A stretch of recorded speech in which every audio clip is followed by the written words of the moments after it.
la colina de la vida, elegida por algún motivo en especial, amigo Rodrigo, o...? Primero, porque usted sabe que las canciones con poesía a mí me gustan, al igual que las canciones que cuentan historias. Y como casi nada me resulta pasajero y todo prende de mis sueños, me imagino a la gente esta de Picún, con sus sueños, con su amor por ese pedazo de tierra, con ese pueblo que estaba condenado a relocalizarse, porque hubo un evento que fue la construcción de la represa del Chocón, que fue el origen de esa reubicación del viejo, vamos a llamarlo así, viejo pueblo de Picún, tanto de la parte urbana como la rural. En ningún momento se les preguntó a los habitantes cuál era su opinión sobre esa relocalización. En ningún momento se llevó ningún tipo de acompañamiento hacia estos pobladores. En el ámbito rural especialmente había muchos que eran, entre comillas, ocupantes precarios.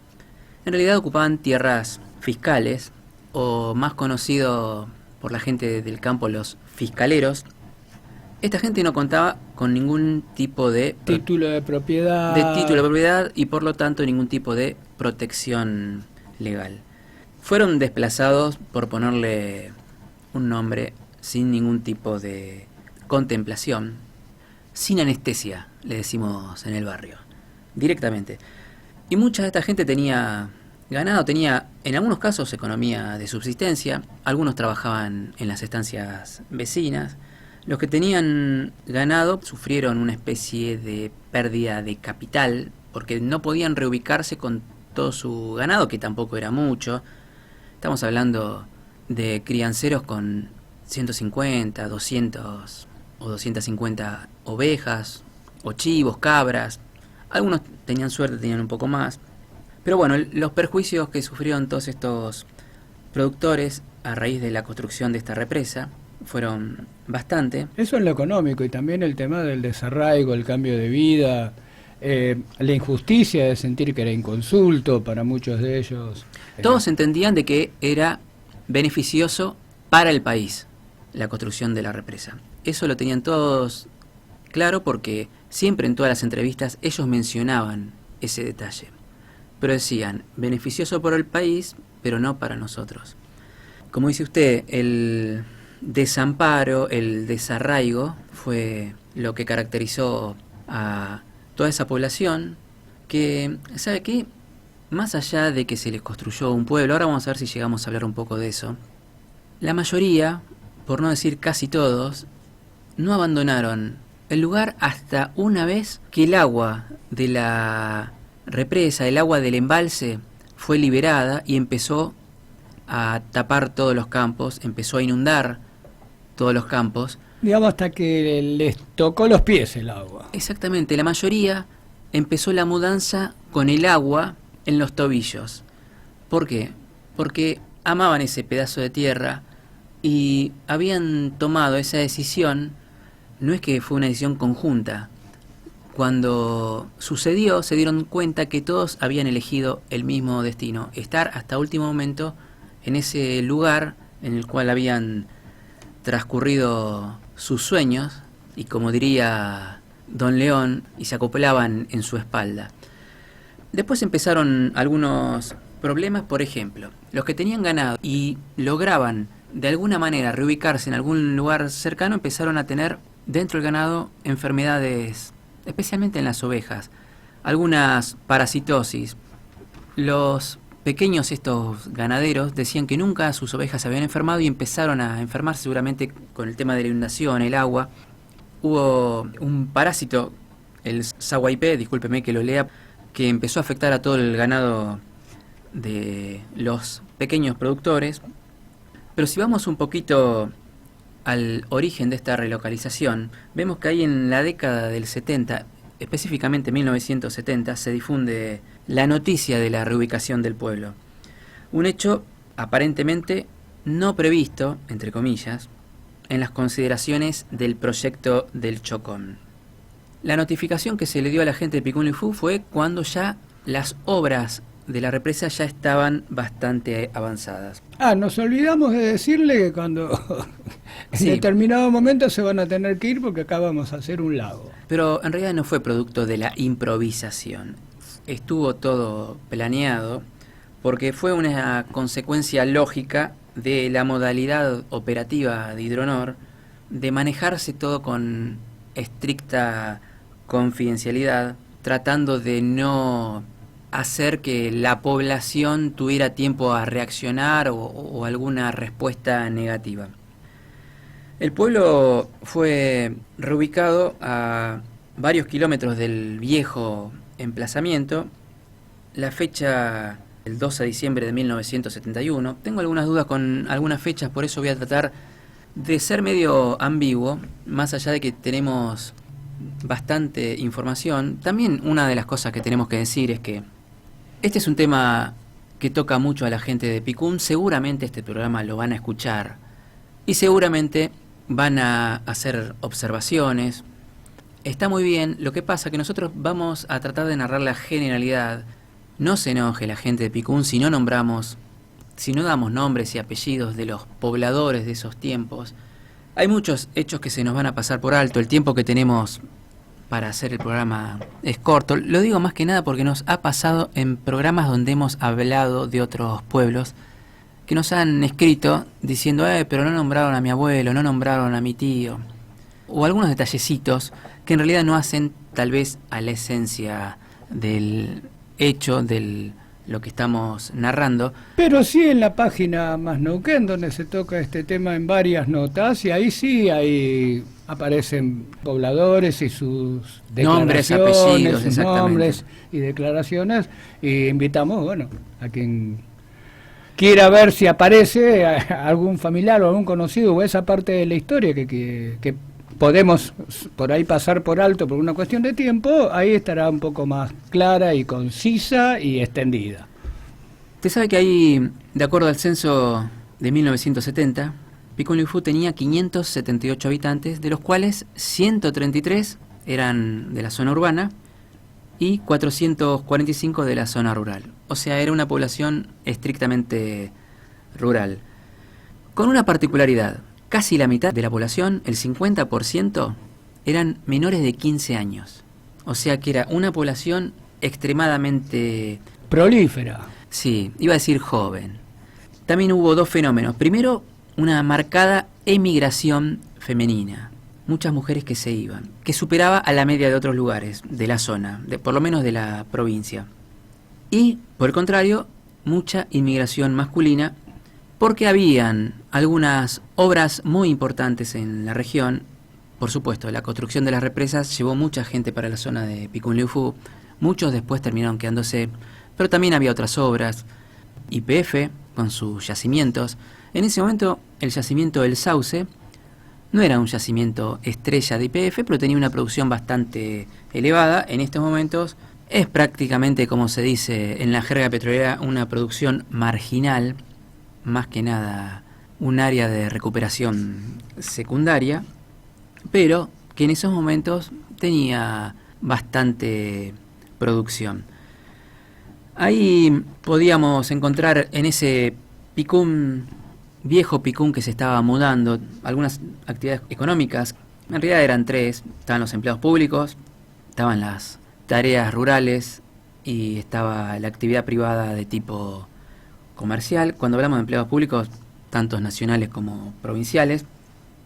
También vemos en informes de la época que habían estudios que en Picún Leucú había un déficit habitacional bastante grande. También hay que tomarlo con pinzas porque los indicadores, por ejemplo, de los censos de vivienda, los indicadores que tomaban en cuenta la precariedad de cierto tipo de vivienda, en especial las del ámbito rural, consideraban estándares que a lo mejor no eran estándares de pueblos sino de ciudades más grandes. Entonces, por ejemplo, una casa construida con paredes de barro la consideraban una vivienda precaria, cuando la lógica constructiva de muchos lugares indica que ese es un material habitual de construcción. Por eso hay que tomarlo con pinzas, pero sí hay que... Que es la mirada como extranjera, ¿no?, de la cosa. Sí, a lo mejor la mirada desde un edificio en un piso 15 mirando las terrazas de los otros edificios. Decíamos que el traslado le fue comunicado a la población con poco tiempo, antes del llenado del embalse. Hubo algunos comisionados del gobierno que fueron a hacer encuestas. En realidad lo que querían era medir la valoración de la población con respecto a lo que estaba pasando. No para consultarles nada, sino para medirlo. Entonces le hacían, por ejemplo, la primera pregunta del cuestionario era: ¿a dónde le gustaría irse a vivir? La mayoría contestaba que querían quedarse a vivir donde ya estaban, más de la mitad de la población. Un porcentaje también grande, el 35%, decía que no tenía problemas en irse al Pueblo Nuevo, y otro porcentaje más pequeño, irse a otro pueblo o ciudad. Bueno, el cuestionario tenía esas preguntas, había otras dos más, pero las que más nos importan a nosotros es justamente las que se contestaron en primer lugar: a dónde le gustaría irse a vivir. Y tenemos que... Digamos que hoy dirían no era vinculante la encuesta. En realidad, para conocer la opinión y nada más, hubo una planificación del nuevo pueblo, de la nueva ciudad, como se le estaba llamando. Algún día vamos a hacer un programa tal vez de algunos inmigrantes famosos, y entre ellos quiero hacerlo de Gazowski, aquel polaco arquitecto, que fue uno de los que hizo los primeros planos del nuevo Picún Leufú. Acordémonos que Gazowski trabajó en la COPADE y que fue uno de los polacos famosos. De otro ya hemos hablado y hemos hecho un programa específico sobre él, de Bialú, pero él está más vinculado al desarrollo de Cabiahue. En cambio acá lo tenemos a Gazowski vinculado al desarrollo de Picún Leufú, pero no lo vamos a tocar en este programa. Ahí por un lado estaba Hidronor, que se encargaba de los pobladores del área urbana y rural de Picún Leufú, se encargaba de la expropiación. Después estaba la provincia, que se dedicaba a la zona que estaba un poco más lejos. Cuando hablamos de la zona rural de Picún Leufú, era la zona que se iba a inundar, pero también otra zona que ellos consideraban una franja de seguridad en caso de desbordes o crecidas no previstas. El pago compensatorio, la indemnización que recibieron los propietarios, tanto urbanos como rurales, fue en consideración de ellos mínimo e insuficiente. Como dijo usted en un momento, nadie les pagó el desarraigo, nadie les pagó algunas otras situaciones. Por ejemplo, había muchos que eran arrendatarios de campos, tenían sus animales, no tenían campos y alquilaban el campo a algún propietario. Al propietario le pagaban indemnización, pero a la persona que tenía los animales y que arrendaba el campo no les pagaban absolutamente nada. Había gente que tenía más de medio siglo trabajando con los animales en el campo y de golpe les dijeron: te tenés que ir, y a esa gente no se la indemnizó. Por otro lado, el Estado provincial se hizo cargo de la infraestructura que tenía que hacerse para alojar a ese nuevo pueblo de Picún Leufú.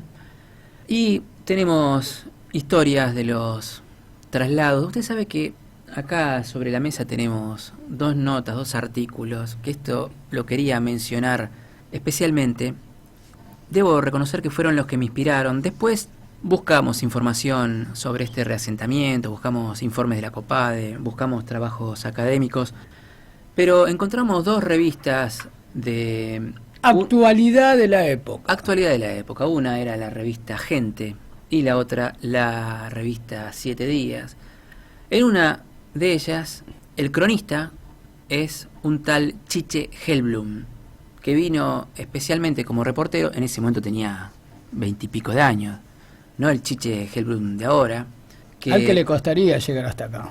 Que vino a hacer una crónica sobre Picún Leufú y que la publicó en aquellos semanarios de esos tiempos que eran las revistas más leídas. No podía faltar en ninguna peluquería y en ninguna casa también le puedo... Pero, ni hablar del consultorio. Sí. Rebosante. Y ahí en esas revistas entrevistan a la población y dice, por ejemplo, así con títulos más periodísticos, pero apelando también a la emoción. Picún quedará sumergido y sus habitantes ya se habrán mudado a un nuevo pueblo, lugar por donde pasaron Frondizi y Errol Flynn, entre otros, ¿no? Porque después hace un listado más grande. Pero fíjese Discúlpeme, donde se da una perlita que yo no pude dejar de observar, que entre los que pasaron, nombra varios, Frondizi, Garrincha, por ejemplo, dice Aramburu, Rojas, Lanza del Basto. Lanza del Basto, ubicado al lado de Aramburu y Rosas. Usted sabe que yo lo conocí personalmente a Lanza del Basto en un retiro en el año 1977. Un pacifista que fue discípulo de Gandhi, que pasó por Picún Leu Phu, tal vez camino hacia la cordillera, al lado de Aramburu y Rojas. Eso solo. Yo con esto lo dejo terminar el programa hasta el próximo sábado. Sí, Lanza del Basto al lado de Aramburu y Rojas en la nota de la revista Gente, pero nombra a otras personas también. Cayano, que era un cardenal famoso de aquella época. Dominguín, el torero. Sí, sí. No sé, en algún programa lo hemos mencionado por otro motivo, no me acuerdo por qué. Dijimos Errol Flynn, por supuesto, aquel actor galán de la época dorada de Hollywood. Garrincha, como usted lo nombró. Pero ahora pasaron. ¿Qué es pasar? No, o sea, a lo mejor pasaron por la ruta 237 y cargaron nafta. Claro. Y cargaron nafta o se comieron un sándwich. Pero la gente los identificó y... Por aquí pasó. Sí, por aquí pasó como si fuera un hecho histórico muy importante. Esas anécdotas, fíjese que la gente menciona a toda esta gente como parte de la identidad del pueblo. Ahí es donde tenemos el dato exacto de que la gente esperó hasta último momento para que llegara el agua para irse. Y cuentan una anécdota de que pasó un misterioso personaje, del cual nadie sabe el nombre, que pasó con un auto muy moderno, estamos hablando de la década del 70, o fines de los 60, y le dijo a un vecino: tengo en mi poder 15.000 pesos y me quiero quedar aquí. Sabe que ya perdí la noción del dinero, con todo lo que ha pasado en la economía del país en los últimos, no sabemos 10 años. Cuántas decenas de ceros hay que ponerle ese número para actualizar, ¿no? Sí, pero por la forma en que lo dice, parece que es un montón. Dice: tengo en mi poder 15.000 pesos y me quiero quedar aquí. Esa persona se quedó 1 año y medio. Dice que hablando con los vecinos, preguntando por sus vidas, por su pasado, lo que pensaban. Dice que recibía por correo libros, discos, y una noche decide irse.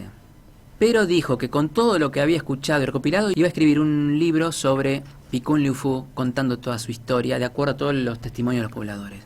¿Qué pasó? Esa persona 2 días después tuvo un accidente en la ruta y falleció. En ese accidente se le quemó el auto y se quemaron todos sus escritos. Y ahí el pueblo tal vez dejó de tener su historia, su biografía más completa por ese accidente. Esto es una historia que cuentan viejos pobladores de Picún Leu Phu. Como nos tenemos que ir, vamos a escuchar un tema de un hijo del viento, de un hijo de Picún Leu Phu. Más allá de que ese mote, Capital del Viento, arrancó justamente a partir de la nueva relocalización, un tema de Don Lilio. Don Jonathan. Don Jonathan, mi querido Neuquén. Nos vemos en el próximo programa. ¿Cómo no?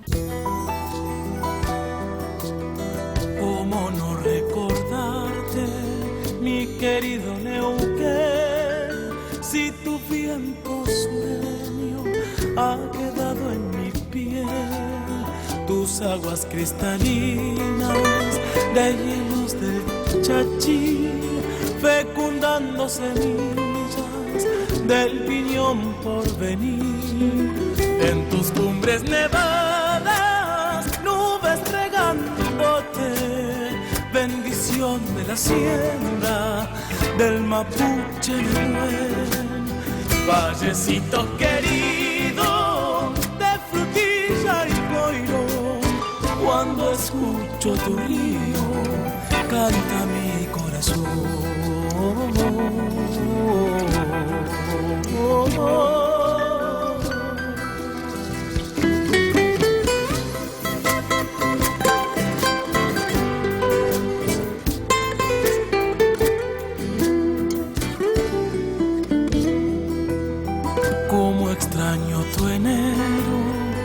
viéndote florecer, pastores hacia el cielo, chivos que proteger, tus aguas cristalinas de hielos del Chachí, fecundando semillas del piñón por venir, en tus cumbres nevadas, nubes regándote, bendición de la siembra del Mapuche Nahuel, vallecito querido de frutilla y coirón, cuando escucho tu río canta mi corazón, cuando escucho tu río